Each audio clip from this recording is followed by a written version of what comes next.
Hey guys, Tomboy601, and today we have a fun game in a little ship that got sort of a secret buff this update. We are talking about San Diego, the Atlanta class at tier 7 that fires SAP, and that SAP is the key. Now, if you don't remember, San Diego was, I believe, a random bundle exclusive ship over one of the updates, so her use out on the high seas is fairly limited. I am thankful to have her because of being a CC, but about an update or two after she came out, Wargaming realized she's a bit undercooked, and I would agree. She was a rough ship to play, especially up, I'm going to say up at tier 7, but at tier 7 with the sort of armor that a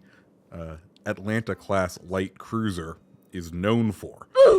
So what did they do in this initial buff? Well, they buffed the HP from 27,900 and boosted it up to 32,500.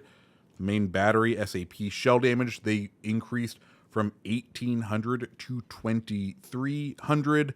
They did nerf the reload time as a result of that, though, 5.5 seconds up to 6 seconds. But they also increased the duration of the main battery reload booster, going from 15 to 16 seconds, so you get a little bit more time with it. And with all of that, you received a ship that I think now is serviceable, is useful, is one that, like, I'm not going to say it's the best ship out there, but I would say I wouldn't be surprised if this featured in a Meta Jerk video, because he loves those weird boats and he cannot lie. And this is now fondly in the category for me of weird fun boats. That is what San Diego has now evolved into with these previous buffs. Well, now, this update, we received one other piece of the pie to buff this ship even further. And I am, of course, talking about Azure Lane Zara. If you don't recall, the new Azure Lane Commanders came out, and the one that came out for the Italian cruisers has a fantastic new base trait that is going to buff SAP. Of course, that is what the San Diego is known for. And, well, it makes San Diego just that more potent, in one that, well, let me just say, I am really enjoying being able to use it. So with that buff, which can get up to about 5%, and with our current build though, we've buffed the damage of each SAP shell up to a maximum of 2,398 damage. Multiply that out times the 156 rounds per minute, and you're looking at a DPM of 374,088 coming from the SAP. Now, to put that in context, because, well, this being a fast-firing cruiser with SAP, you don't really get to put it in context with much else. To compare that to Amalfi at the same tier, its SAP, with its 36 rounds per minute, only does 195,156 in SAP damage. Mind you, of course, you know, that one's going to do a bit more penetration damage. You can see just how many shatters that we are getting on this Kansas, and it's not like Kansas is known to be a super heavily armored all-around ship, because of course it features that all or nothing armor design. So when we do land in that upper belt, in the upper superstructure, of which Kansas does have a lot, we get to do some pretty significant damage. Oh, and our firing range, because our build, I should put it up here on the screen, we're using Montpellier. I know, a bit weird, but I wanted a commander that could specialize in SAP, and I didn't want to have to, like, shuffle other things around. So this is where we are. But with Montpellier, we get that extra range, 16 kilometers. Yes, it's hard to hit ships at a little bit further of a distance, but it has proven to be somewhat effective. As you can see, we have sort of fought off that first round of ships, and this Udachi, who is going to kind of dog us for the rest of this match, keeping us spotted And I think in the hopes that we would just get dev struck, as Atlanta hulls tend to do. Of course, we don't have radar access, which the base Atlanta does have, which does make dealing with destroyers just that more a little bit annoying and a little bit more difficult, especially because we have the shell type that can melt destroyers, but we do have to end up spotting them. But hey, you know, you can't be overpowered in everything. There has to be balancing factors to ships. What we are going to do, though, is attempt to move on in to the Yudachi smoke and maybe be able to torpedo this Rook, though the Rook seems to understand what's going on. I'm not 100% sure of what the smoke fire penalty is on San Diego at this current moment, so I don't want to risk opening up the guns because I'm sure it is greater than 3.5 kilometers.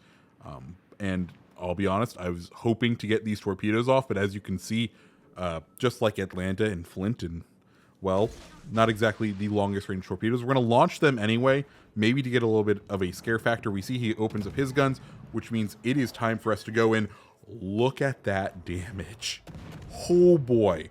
Of course, the British battle cruisers are not the most heavily armored vessels, and SAP is going to tear through non-heavily armored vessels, but that opening salvo was absolutely gross. We're going to try to keep ourselves kind of right at the rear of this Rook so that he can't get all of his guns on targets, or if he does, he's going to have to swing his guns. He's going to open up. He's going to have to give us a little more time to farm him for damage as this first salvo opens up, and thankfully he misses because we're at the angle at which the Atlanta hull doesn't become a no armor is best armor, but it becomes a we have so much no armor that it becomes armor, if you know what I mean. And by that, I mean some light cruisers, when they go broadside, are so thinly armored that they don't give a shell enough time to actually arm. They don't have enough armor for them to kind of register going fully through a ship, and they will pass through an overpen. That works with this kind of vessel when it's flat broadside. However, if you show angle, you increase the angle of all that armor, or the relative angle of that armor, and then shells arm right in the citadel, and you go boom. So, just a little note for you Atlanta style folks out there. Nagato takes a massive hit right there, and that's going to open it up so that we can go ahead and finish him off. And that brings us up to 2 kills and 72,000 damage, and allows us now to start focusing on this Massachusetts. And I have to say, I was a bit surprised by just sort of how easy we got off during this game. That's what she said. Spotted for the large duration of the game. That Yudachi out there doing the Lord's work for his team, but his team, I guess, has better targets to shoot at. Specifically, I'm wondering why this Massachusetts hasn't decided to send a couple of 16-inch presents our direction, but hey, I won't complain because it's going to allow us to farm him for some pretty decent damage, as I think we started this engagement with 70,000 damage, and we are about to pass the 100,000 damage mark, and you can see just how effective the SAP is. You know, he's not at the angle you'd want to use AP for, so why not just mow into him with the SAP? It has enough angle to be able to arm. You see, we are doing pretty decent damage to him right here. He's about to go down, or he has taken a lot, and we're very happy just kind of sitting off to the side. But as we're doing this, it turns out there was another destroyer also keeping us spotted. So we've sort of had both destroyers over on our flank. Of course, we can't really push out around this island. If you see, we of course have had that Massachusetts out there holding down that angle, but there's another battleship also kind of holding down that lane where that destroyer is. So we can't do too much about pushing out unless we want to get hit by the Iowa. So what we're going to have to do instead is just wait for his smoke to die out. And given how quickly that smoke tends to dissipate, hopefully he will make the mistake of firing while it's in that dissipation moment, and he will be lit up for us to return some glorious SAP to him. Meanwhile, we're just going to try to find an angle where we can start working this Iowa, right? We found an angle where the Massachusetts didn't want to fire at us. Maybe we can do the same with the Iowa right here. Italian destroyer does pop up again, so we are able to arc a shot just over the island there, try to get a little more damage onto him before we can start engaging this Iowa once again. We have been running our sonar, of course, because, well, who knows where this Yudachi is, and if I was him, I would be plotting my demise, since I feel like the threat of us has at least kept him at bay for a good chunk of this game. Italian destroyer pops up once again. We're going to see if we can get the finishing blow, though those shells do look like they're going to be on target. And, well, that finishes him off. And with the Iowa in full retreat, we can now finally capture the side of the board we've been playing this whole time. Because, you know, of course, we were the first people into the capture point. We did have to perform a couple of tactical retreats, but we can now finally take over this side as Yudachi takes out Flanders there. He gets that kill, and our team kind of gets the message of, you know what, this Yudachi, we're just going to sail away from him. At this point, we have 2 caps. We are up on points. We're about to take this 3rd cap. Their Iowa is in retreat, so he's no longer providing cover to C, which means we can kind of freely push into here.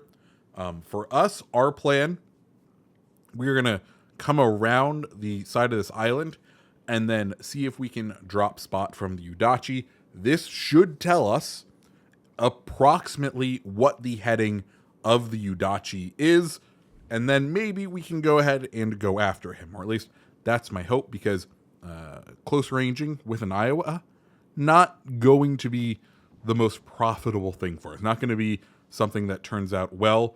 Of course, as we start to come around this corner, the Yudachi does something interesting. He decides to open fire. I think he was expecting us to take the long way around, but that's going to open us up for 20 seconds of fire, and we have to make sort of a weird decision. We're going to try to flip the guns over to the other side, you know, and hope that we can do some damage to him as we pick up the Confederate, and we're going to just try to blind fire him down here, pick up the high cal, and thankfully he didn't hit us with his rounds, so that means we're going to be able to successfully take this cap. And unfortunately, there's going to be not much action for the rest of this game. Yudachi is just going to sail out into the ocean as we try and provide some sort of defense to our battleships. But, you know, it is what it is. Anyways, guys, SAP and the San Diego receiving this nice little buff from a new commander inspiration, one that does help, you know, just boost it in performance that little bit.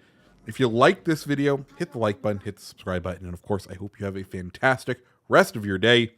See ya.